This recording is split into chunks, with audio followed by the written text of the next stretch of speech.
Waalaikumsalam warahmatullahi wabarakatuh. Sebelumnya Bapak ucapkan terima kasih kepada Ibu Dinas serta Bapak selaku dosen pembimbing sekaligus guru pamong Bapak yang alhamdulillah dibimbing dengan sangat ramah, sangat baik, sehingga insya Allah ilmu yang Bapak dapat di sekolah ini akan menjadi bekal hidup Bapak di kemudian hari. Dan juga tidak lupa Bapak ucapkan terima kasih banyak kepada teman-teman semuanya sudah menjadi partner Bapak dalam menempuh ilmu. Alhamdulillah sekarang sebelum masuk ke materi, Bapak mau tanya dulu yang hari ini sangat-sangat bersemangat buat mengetahui tentang hadis berdasarkan sifat dan syaratnya siapa? Semuanya.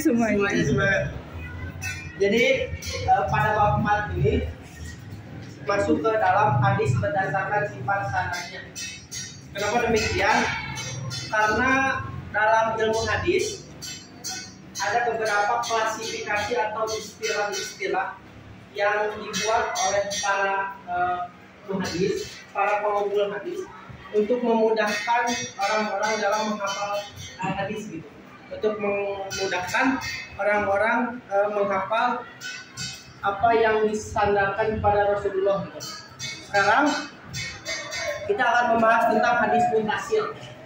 Dari pengertiannya bisa kita baca hadis yang bersambung sanadnya, baik sampai kepada Rasulullah atau disebut dengan marfu, ataupun kepada sahabat yang disebut dengan mauquf. Jadi setiap hadis yang bersambung kepada Rasulullah itu disebut marfu hadisnya. Kalau yang kepada sahabat itu mauquf. Adapun pengertian yang lainnya adalah hadis yang didengar oleh masing-masing periwayatnya. Ini khususnya tentang hadis mutasil.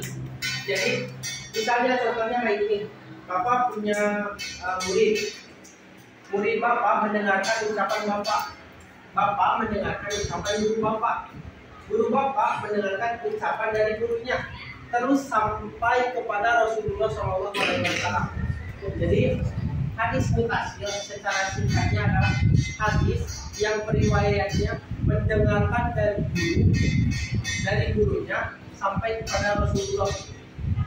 Contohnya kayak gini, lebih mudahnya Bapak sudah seperti ini. Al-Bukhari mendengarkan dari Abdullah bin Maslamah mendengarkan dari Malik bin Anas. Malik bin Anas mendengarkan dari Nabi Maula bin Umar. Nabi Maula bin Umar mendengarkan dari Abdullah bin Umar radhiyallahu anhu.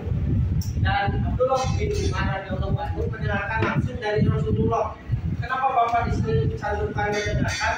Karena yang tadi Bapak jelaskan dari pengertian bahwa hadis mutasil adalah hadis yang didengarkan dari guru sampai kepada Rasulullah SAW. Contohnya, contoh dari hadis mutasil ini nih, bisa dijadikan kata kunci atau landasan dari hadis mutasil. Telah menceritakan kepada kami. Jadi Jadi Abdullah bin Umar mendengarkan langsung dari Malik mendengarkan dari Nabi. Jadi hadis yang didengarkan dari gurunya sampai kepada Rasulullah SAW. Ini contoh hadis mutasil karena periwayatnya mendengarkan, hanya sebatas mendengarkan tanpa gerakan. Nanti akan dibahas perbedaannya dengan hadis musalsal. Pokoknya kan hal-hal yang didengarkan langsung gitu. Ini untuk hadis mutasil. Sebelum masuk ke hadis musnad, ada yang ditanyakan tidak tentang hadis mutasil? Tidak. Lagi menunggu pertanyaan, apa lanjutnya pada hadis musnad? Hadis musnad adalah hadis yang sanad dan periwayatnya sambung hingga kepada Nabi Muhammad SAW. Kenapa di sini dikatakan sambung dan masuk dalam kriteria hadis musnad? Karena yang pernah Bapak jelaskan di hadis dhaif, jika ada salah satu periwayat yang terputus, maka kriteria hadisnya berbeda. entah itu mu'alaf atau hadis-hadis yang lainnya. Di sini dikatakan riwayatnya sambung juga kepada Nabi, artinya tidak ada riwayat yang kosong. Sambung dari guru yang sebelum menuliskan hadis sampai kepada Rasulullah. Secara bahasa menyandarkan atau menisbatkan. Jadinya tidak ada istilah atau tidak ada generasi yang terputus dari hadis tersebut. Kalau secara istilah, apa-apa hadis yang bersambung sanadnya marfu kepada Rasulullah Shallallahu Alaihi Wasallam, jadi nyambung itu dari Abu Thalib punya guru, Abu Thalib punya guru, nah gurunya jelas sanadnya satu ini. Ada yang bertanya seperti ini, Pak, kalau di zaman sekarang kita dapat ilmu, tapi ilmunya ilmu yang tidak jelas sanadannya, bagaimana hukumnya gitu? Contohnya seperti ini, Bapak ngasih ilmu kepada teman-teman semuanya, tapi teman-teman tidak cari tahu Bapaknya dapat ilmunya dari mana. Ada yang bertanya kayak gitu, itu hukumnya keilmuannya jelas atau tidak? Sedangkan kalau melihat ilmu hadis harus jelas sanadnya dari siapa, dari gurunya dari siapa, harus jelas gitu. Kalau di zaman sekarang mungkin keilmuannya tidak bersumber dari sanad yang jelas gitu. Contohnya ya banyak, contohnya kita belajar dari YouTube, dari Google. Kalau ditanya itu sanadnya dari mana, masa jawabnya dari Google gitu. Sanad keilmuan dari mana? Dari YouTube. Kan nggak masuk ke dalam keilmuan gitu. Kalau zaman dulu jelas, kalau sekarang berbeda zaman. Contoh dari hadis musnad. Nah, Al-Imam Al-Bukhari rahimahullah dia berkata, jadi jelas dari Abdullah, dari Mauli, dari Abu Adhiran, dari Al-Araj, dari Abu Hurairah. Jadi ada beberapa generasi. Jadi kayak gini, ilmu hadis itu pertama dirangkum dari beberapa generasi setelah Rasulullah wafat. Rasulullah di sini wafat. Di sini kedua generasi sahabat, generasi tabi'in, generasi selanjutnya. Ketika generasi selanjutnya lagi, muncullah keilmuan baru untuk mengumpulkan hadis. Nah dari sini teh karena sudah terputus 5 generasi ini, sudah terputus 5 dari kemuridan yang sudah terputus. Akhirnya si generasi yang mengumpulkan ilmu hadis ini teh harus benar-benar mengkonfirmasi. Makanya kalau di rumah kan nyari satu hadis teh bisa bertahun-tahun. Karena apa? Karena nyari 5 generasi ini teh bukan hal yang gampang gitu. Jangankan 5 generasi, kita aja orang tua dari kakek kita aja kadang nggak tahu namanya orang tua dari kakek kita itu siapa gitu. Apalagi para pengumpul ilmu hadis ini 5 generasi, 6 generasi harus dicari konfirmasi kebenarannya gitu. Artinya para pengumpul ilmu hadis ini dalam mengklasifikasi hadisnya harus sangat ketat. Punya gurunya teh ditanya lagi kepada siapa? Kepada misalnya si Fulan itu dikonfirmasi ke daerah sekitarnya, benar nggak keilmuannya? Dianggap benar, lanjut lagi ke generasi selanjutnya, ditanya lagi. Jadinya klasifikasi ilmu hadisnya sangat sulit. Makanya kita doakan semoga para pengumpul ilmu hadis ini diberikan rahmat oleh Allah Subhanahu wa Ta'ala. Sebelum lanjut kepada materi hadis mustasab, ada yang ditanyain tentang hadis mustasab? Belum. Apa lanjut lagi? Nah, ini hadis yang menurut Bapak sangat-sangat keren, sangat-sangat istimewa gitu. Karena apa? Bisa dilihat dari pengertiannya. Hadis yang diriwayatkan dengan tata cara tertentu, entah itu sifat, waktu, ataupun keadaan yang memiliki keunikan tersendiri dari Rasulullah sampai kepada periwayat-periwayatnya. Dari pengertiannya kita bisa ambil macam-macam hadis musalsal. Bapak ambilnya 3. Yang pertama dari perkataan, yang kedua dari perbuatan, yang ketiga dari memandang waktu perawinya.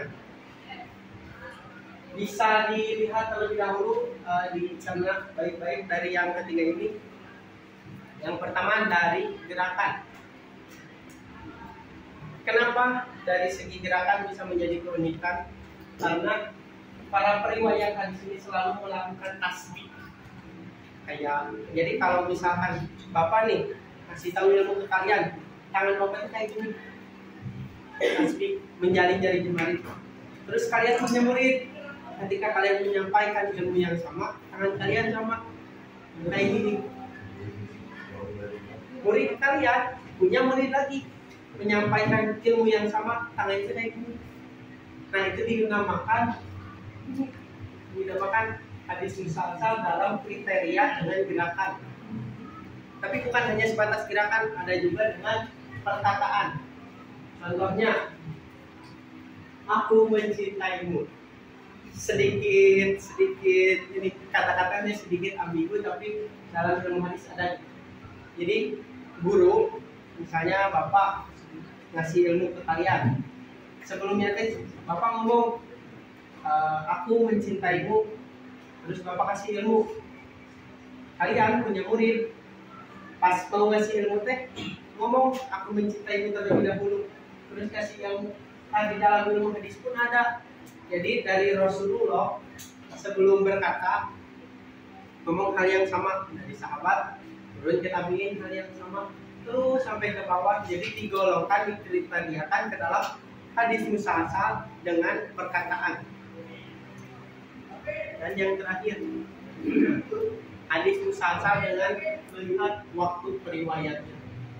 Ini menurut Bapak sangat-sangat luar biasa karena bisa jadi satu hadis satu tahun. Contohnya, apa di sini tulis Idul Adha, Idul Fitri. Misalnya tuh para tabiin ngomongin apa yang disampaikan oleh Rasulullah ketika Idul Adha. Pas Idul Adha-nya aja. Selain di Idul Adha nggak diomongin lagi, nggak dibahas lagi, nggak disebutin lagi. Sama pun dengan Idul Fitri gitu. Jadinya menurut Bapak ini sangat-sangat unik atau sangat luar biasa karena bisa jadi satu hadis satu tahun. Sedangkan yang ngumpulin hadis banyak, itu banyak tuh satu hadis satu tahun. Kalau misalkan hadisnya ada 20.000 hadis, masa harus nunggu 20.000 tahun gitu. Makanya Bapak sebut hadis musalsal ini hadis yang sangat unik karena memiliki ciri khas tertentu. Terus bagaimana dengan kedudukan hadis musalsal ini? Dengan gerakannya, dengan perkataannya, dengan riwayatnya. Nih, jawabannya ini kedudukan hadis musalsal walaupun memiliki keunikan tersendiri dalam penyampaian hadisnya, bukan berarti hadis musalsal dikategorikan di dalam hadis sahih, hadis hasan ataupun dhaif. Karena apa? Karena di dalam ilmu hadis ada kaidah-kaidah tertentu untuk menentukan kualitas hadis tersebut. Walaupun dengan gerakan menepuk tangan, mentasbih, mengucapkan kata-kata yang tadi Bapak jelaskan, tapi tentu hadisnya hasan ataupun sahih. Karena di dalam hadis ada kaidah tertentu. Kalau kurang dari sahih berarti hasan, kalau kurang dari hasan berarti dhaif. Jadi ini tidak bisa dijadikan patokan musalsal, belum tentu hadis sahih. Karena di dalam ilmu hadis ada kaidah-kaidah tertentu untuk kualitas hadis tersebut.